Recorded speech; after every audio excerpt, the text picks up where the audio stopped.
Excellencies, on behalf of Government of India, it is my privilege and honor to welcome the esteemed dignitaries, the heads of state,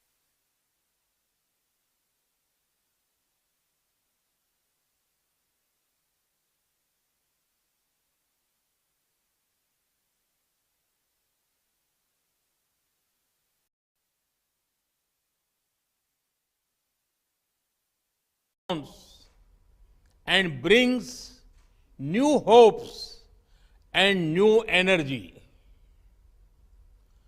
On behalf of 1.3 billion Indians, I extend my greetings for a happy and fulfilling 2023 to all of you and your countries.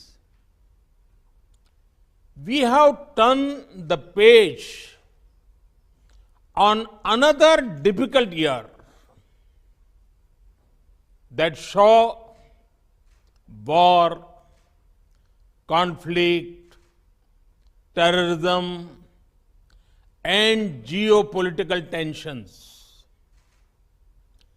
Rising food, fertilizer, and fuel prices,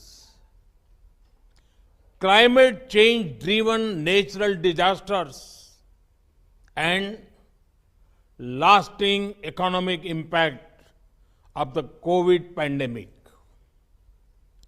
It is clear the world is in a state of crisis. It is difficult to predict how long this state of instability will last. Excellencies, we, the global south, have the largest stakes in the future. 3/4 of humanity lives in our countries. We should also have equivalent voice.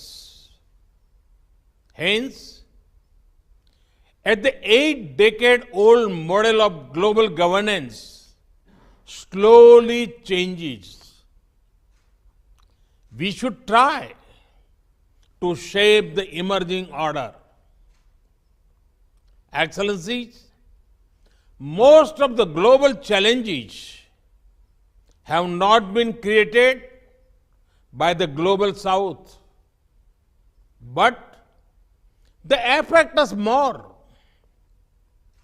We have seen this in the impact of COVID pandemic, climate change, terrorism, and even the Ukraine conflict.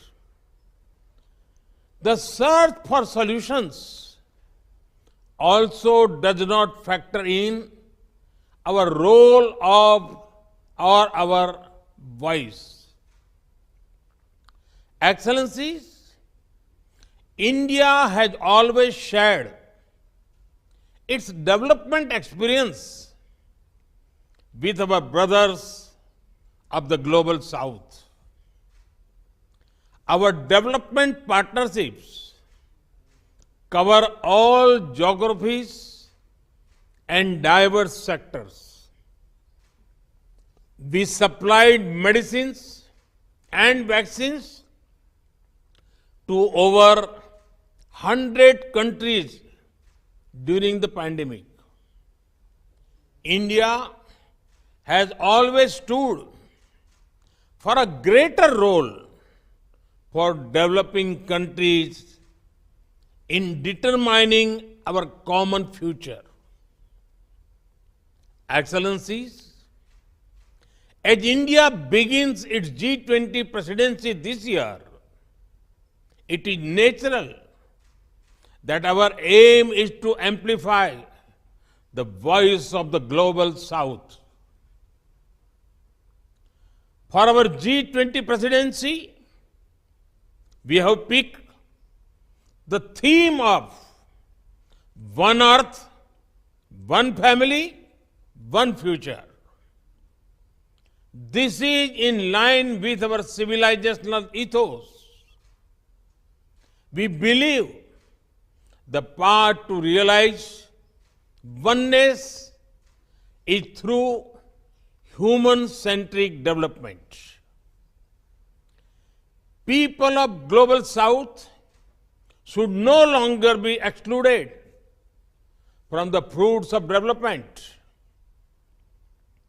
Together, we must attempt to redesign global political and financial governance.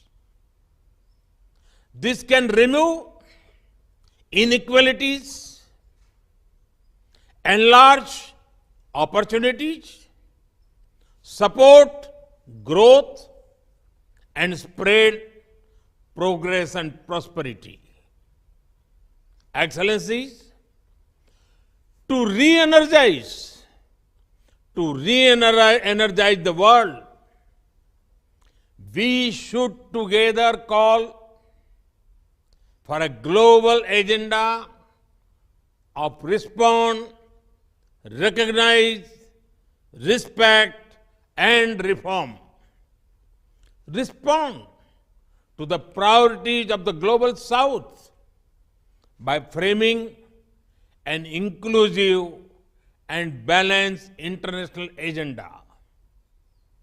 Recognize that the principle of common but differentiated responsibilities applies to all global challenges.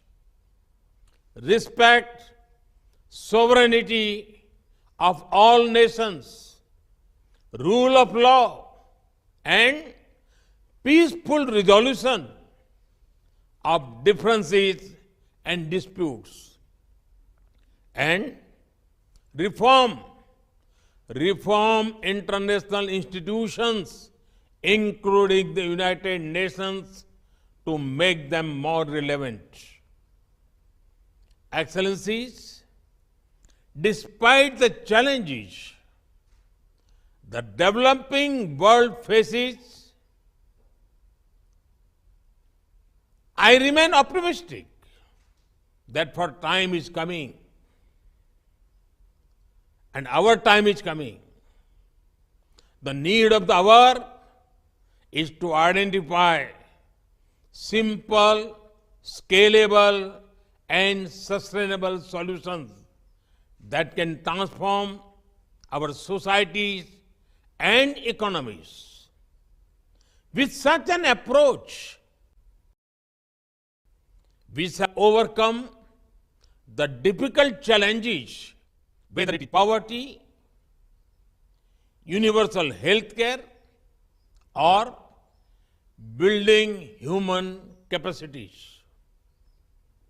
In the last century, we supported each other in our fight against foreign rule. We can do it again in this century to create a new world order that will ensure the welfare of our citizens. As far as India is concerned, your voice is India's voice. Your priorities are India's priorities. Over the next 2 days, this Voice of Global South Summit will have discussions on 8 priority areas. I am confident that together the Global South can produce new and creative ideas. These ideas can form the basis of our voice in the G20 and other forums. In India, we have a prayer. Ano bhadraha kratavo yantu vishwataha. It means, may noble thoughts come to us from all directions of the universe. This Voice of Global South Summit is a collective effort for gaining noble ideas for our collective futures. Excellencies, I look forward to listening to your ideas and thoughts. I once again thank you for your participation. Thank you. धन्यवाद.